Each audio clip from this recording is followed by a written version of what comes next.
예레미야서 34장 8절부터 16절까지의 말씀을 봉독해 드리겠습니다.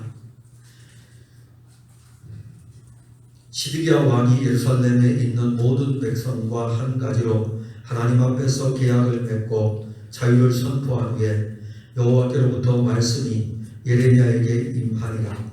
그 계약은 사람마다 각기 히브리 남녀 노비를 놓아 자유롭게 하고 그의 동족 유다인을 종으로 삼지 못하게 한 것이라. 이 계약에 가담한 고관들과 모든 백성이 각기 노비를 자유롭게 하고 다시는 종을 삼지 말라 함을 듣고 순복하여 놓았더니 후에 그들의 뜻이 변하여 자유를 주었던 노비를 끌어다가 복종시켜 다시 노비로 삼았더라. 그러므로 여호와의 말씀이 여호와께로부터 예레미야에게 임하니라. 이르시되 이스라엘 하나님 여호와께서 이와 같이 말씀하시니라. 내가 너희 선조를 애굽 땅 종의 집에서 인도하여 낼 때에 그들과 언약을 맺으며 이르기를 너희 형제 히브리 사람이 내게 팔려왔거든 너희는 7년 되는 해에 그를 놓아줄 것이니라. 그가 6년 동안 너를 섬겼은즉 그를 놓아 자유롭게 할지니라 하였으나 너희 선조가 내게 순종하지 아니하며 귀를 기울이지도 아니하였느니라. 그러나 너희는 이제 돌이켜 내 눈 앞에 바른 일을 행하여 각기 이웃에게 자유를 선포하되 내 이름으로 일컬음을 받는 집에서 내 앞에서 계약을 맺었거늘 너희가 돌이켜 내 이름을 더럽히고 각기 놓아 그들의 마음대로 자유롭게 하였던 노비를 끌어다가 다시 너희에게 복종시켜 너희의 노비로 삼았도다. 아멘. 오늘은 설교 제목이 자기 중심으로 변하는 신앙의 삶입니다. 자기가 신앙의 기준점이 되고 자기가 신앙의 삶을 살아가는데 하나님의 말씀을 자기에게 맞추어 가지고 해석도 하고 그런 경우에는 이제 자기에게 맞지 않을 때는 바꿀 수도 있는 겁니다. 그래서 자기 중심으로 변하는 신앙의 삶에 대해서 우리가 보려고 합니다. 34장 1절에 보게 되면 바벨론의 느부갓네살 왕과 그의 모든 군대와 그의 통치하에 있는 땅의 모든 나라와 모든 백성이 예루살렘과 그 모든 성읍을 칠 때에 지금 바벨론 제국이 지금 군사를 일으켜서 느부갓네살 왕을 앞에 세워가지고 예루살렘을 지금 공격을 합니다. 이때에 여호와로부터 예레미야에게 말씀이 임하였습니다. 그 임한 말씀은 시드기야 왕에 대한 말씀이죠. 즉 지금 이 성이 이제 불살라질 거고 이 성이 함락될 것이고 그 다음에 시드기야는 포로로 끌려갈 것이고 그래서 바벨론 왕 앞에서 너가 직접 바벨론 왕을 볼 것이다. 그런데 너는 죽지는 않을 것이다. 칼에 죽지는 않을 것이다. 너는 죽는 것은 평안히 죽지만은 너는 포로로 끌려갈 것이고 그리고 또 포로로 끌려갈 상태에서 끌려갈 뿐만이 아니라 바벨론의 느부갓네살 왕을 너가 대면할 것이다. 이 말씀을 줍니다. 그리고 이제 이 말씀을 예레미야가 받아가지고 시드기야 왕에게 이야기합니다. 시드기야 왕이 지금 계속해가지고 예레미야를 통해서 주는 하나님의 말씀을 받고 있고 또 한면에서는 거짓 선지자들이 전하는 하나님의 말씀이라고 하는 거짓 선지자들의 자기 개인들의 말을 지금 시드기야 왕에게 하나님의 말씀인 것처럼 이렇게 전하고 있습니다.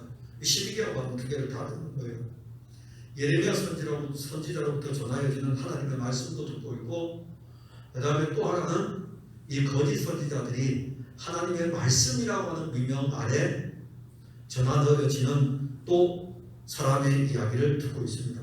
사실 어떤 면에서 보게 되면 시드기야 왕은 판단하기가 엄청 어려울 수도 있어요.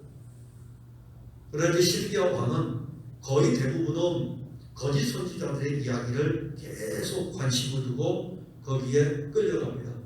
왜냐하면 거짓 선지자들이 전하는 그 이야기가 달콤하거든요. 즉 다시 말하자면 우리는 하나님의 백성들이고 쉽게 말하면 우리는 하나님의 백성들이고 결코 바벨론이 우리를 침략할 수도 없고 또 우리 예루살렘은 하나님의 거룩한 도성이고 성전이 있기 때문에 이것은 함락될 수 없고, 또 우리들이 누구냐? 우리는 하나님의 백성들인데 하나님이 우리를 가만히 두시겠느냐? 하나님 우리를 지켜주실 것이다. 하나님 우리를 보호하여 주실 것이다 라고 하는 이 말씀을 듣습니다. 들을 때 이게 얼마나 영적인 말씀입니까? 그러나 이것은 하나님으로부터 온 말씀이 아니고 거짓 선지자들이 자기들이 하나님을 섬기고 있다고 하면서 하나님에게 온 말씀을 가지고 가는 것이 아니라, 선지자는 원래 그렇게 가야 돼요. 거짓 선지자는 자기 마음에 있는 말들을 하나님의 말씀이라고 이렇게 전합니다. 또 하나는 외교적으로 볼 때에는 바벨론이 쳐들어도 괜찮다. 하나님이 우리를 지켜주실 뿐만이 아니라 우리는 저 아래 남쪽에 애국이라는 나라가 있기 때문에 충분히 우리가 외교, 즉 인간의 관점에서 접근하면은 우리는 바벨론의 침략을 능히 막을 수 있다. 이런 것들이 펜되어 있었어요. 그런데 그런 상황에서 예레미야 선지자가 계속해가지고 우리는 바벨론의 침략을 받아서 그야말로 예루살렘도 초토화되고 바벨론의 포로로 끌려가게 될 것입니다 라는 이 계시의 말씀, 예언의 말씀을 전하니까는 제대로 알아듣지 못하죠. 그러나 이제 계속 전하니까는 막 목에 갇히면서도 전하고요, 박해를 받으면서도 전하고, 그러니까는 시드기야 왕이 한 면에서 이제 귀가 조금씩 열려가는 거예요. 열려가지만은 돌아오지는 않습니다. 다수의 거짓 선지자들의 이야기를 듣다가 예레미야 선지자가 한 번 전하고 또 한 번 전할 때에 한 번 화를 내고 또 막 잡아서 박해도 하고, 그러지만은 박해 받으면서도 계속 이야기하니까는 제정신 아닌 놈인데 하면서도 계속 이제 한 번씩은 이렇게 그 말씀에 끌려가는 거죠. 오늘 그 내용입니다. 시드기야 왕한테 당신은 이제 포로로 끌려가서 느부갓네살 왕 얼굴도 볼 것이고, 그다음에 당신은 거기에서 평안히 죽을 것입니다. 거기 끌려가가지고 죽지는 않을 것입니다. 그 이야기를 하니까는 시드기야 왕이 정신이 바짝 난 거예요. 정신이 바짝 나가지고 예루살렘으로 고관 대장들하고 백성들 중에서 노비를 두고 있는 부유한 사람들이죠. 다 불러오는 거예요. 다 불러모았습니다. 불러모아가지고 계약서를 씁니다. 성전에서 계약서를 쓰는데 어떤 계약서를 쓰냐면은, 야, 우리 중에서 노비를 가지고 있는 사람들은 이 노비를 다 풀어주자. 이제 안식년이니까는 하나님 말씀대로 우리가 다 풀어주고, 어떻게 우리가 우리 동족 유대인을 종으로 삼을 수 있겠느냐. 그래서 계약서를 쓰는 거예요. 계약을 맺었어요. 백성의 고관들도 그렇고, 그 다음에 백성들도 그렇고, 노비가 있는 사람들은 자기들의 노비를 자유롭게 풀어주었어요. 그 계약서를 따라 순종하며 복종했어요. 근데 시간이 지나서 그들의 뜻이 바뀝니다. 뜻이 변했어요. 그 자기들이 생각해가지고 했던 것들을 다시 바꾸어가지고 풀어주었던 노비들을 끌어다가 복종을 시키는 것입니다. 이렇게 되니까는 여호와의 말씀이 다시 예레미야에게 임하십니다. 임하셔가지고 말씀을 하셔요. 내가 너희를 애굽 땅 종되었던 집에서 인도하여 낼 때에 내가 그 너희들 선조들과 언약을 맺었다 이겁니다. 언약을 맺을 때에 그 언약 속에는 어떤 히브리 사람이든지 간에, 다시 말하면 아브라함의 후손들이죠. 그리고 이스라엘 백성들이 히브리 사람이 팔려왔다면, 너희들에게 팔려왔다면 7년이 되는 해에는 그를 놓아줘야 된다. 왜냐하면 그 사람은 6년 동안 너를 섬겼기 때문에 그를 놓아주어서 7년째 될 때는 자유롭게 해야 된다. 그런데 너희 선조가 내게 순종하지도 않았고 귀를 기울이지도 않았다. 그런데 너희들은 놀랍게도 지금 이 일에 대해서 적극적으로 나와가지고 계약도 하고, 그러면서 너희들은 이 노비들을 풀어주고 자유케 했는데, 선포도 하고 성전에서 했는데, 내 이름으로 일거는 집에서 계약을 그렇게 맺었는데, 어떻게 너희는 돌이켜가지고 내 이름을 더럽히고, 그리고 자기들 마음대로 자유롭게 하였던 노비들을 끌어다가 다시 너희에게 복종을 시키느냐 라고 하는 그 말씀을 내온 거예요. 자, 이스라엘 백성들은요, 하나님의 말씀인 안식년을 사실 지켜야 되는데 가장 지키기 어려운 부분이 이 노비로 사오는 것은요, 돈을 주고 사오는 거거든요. 예를 들어서 돈을 빌려줬는데 그 돈을 갚지 못하면 노비로 데려와서 노비로 자기 집에 부려먹는 것입니다. 근데 성경은 우리에게 안식년, 희년의 제도를 두어가지고 히브리 사람들 같은 동족이 노예 생활을 할 수 없도록 때가 되면 정한 기간이면 해방할 수 있도록 그렇게 하나님이 법령을 만들었습니다. 근데 이 말씀을 볼 적에 이스라엘 백성들은 이거 실행을 못했어요. 하나님이 법으로 주었는데 이 법을 실행하지 못해서 실질적으로 안식년에 곡식을 심지 않는 이런 부분을 할 수 있겠죠. 왜냐하면 내가 밭에 농사를 한 해만 안 지면 되니까. 근데 노비를 사가지고 이 노비를 6년 동안 부리고 7년째 내에 돌려준다는 이 자체는요, 이제 그 사람에게 이제 빚을 못 받는 거예요. 그렇기 때문에 이스라엘 백성들은 이게 쉽게 될 수 있는 일은 아닙니다. 그래서 그들은 이 안식년에 대한 것들을 제대로 시행하지 않았습니다. 그러면서도 그들은요, 우리는 하나님의 백성이다. 즉 모세가 율법을 받고 난 이후로부터 지금까지 오는 동안에 그들의 자부심은 뭐냐면 영적 자부심이 아니었어요. 우리는 하나님의 백성이다. 안식년에 대한 하나님의 율례와 법도조차도 지키지 못하니 안식년을 지키지 못하면 희년을 지키겠습니까? 희년도 못 지키죠. 안식년, 희년에 대해서 아예 지키지를 못하니까는 그들은요, 하나님 앞에서 사실 안식년, 희년 앞에서도 울어야 되는데 아니 오히려 더 그들은 자기들의 이익을 따라가지고 안식년, 희년을 막 변질시키고 그렇게 합니다. 그러면서 영적 자부심을 또 가지고 있습니다. 그리고 또 이스라엘 백성들 지금 왜 이 상황을 지금 야기시킵니까? 시드기야 왕이 다 불러 모아놓고 바벨론이 쳐들어오려고 하니까는 우리 정신 차려야 된다. 자, 계약을 우리 계약을 하자. 성전에 모아놓고 계약을 하는 거예요. 너희들 노비이지. 지금 바로 보여줄 수 있는 대단한 아주 사건입니다. 이거는. 그러니까 전에 해왔던 선조들이 해왔던 사건 같으면은 우리 선조들 대학생도 다 이게 아니고 선조들도 하지 못하였던 사건을 하나 저지른 거예요. 시드기야 왕이. 바로 안식년에 노비를 풀어주는 사건이죠. 왜 그걸 합니까? 바벨론이 쳐들어오니까 위기잖아요. 위기의 상황에서 그들은요, 자기들의 하나님 앞에서 뭘 잘못했는지, 그런데 보니까는 안식년이라고 하는 굵직한 하나의 건이 있거든요. 그러니까 이걸 우리가 원래대로 돌리면 좋겠다. 하나님 말씀대로 돌려야 되겠다. 그래서 모두가 다 시드기야 왕이 이야기하니까 좋겠습니다 하고 계약을 다 했다고. 그런데 그들은 위기를 만났을 때에는 그랬을지 모르지만 시간이 지나서, 왜냐하면 느부갓네살 왕이 바벨론 제국이 유다 나라를 3번에 걸쳐서 공격을 해봅니다.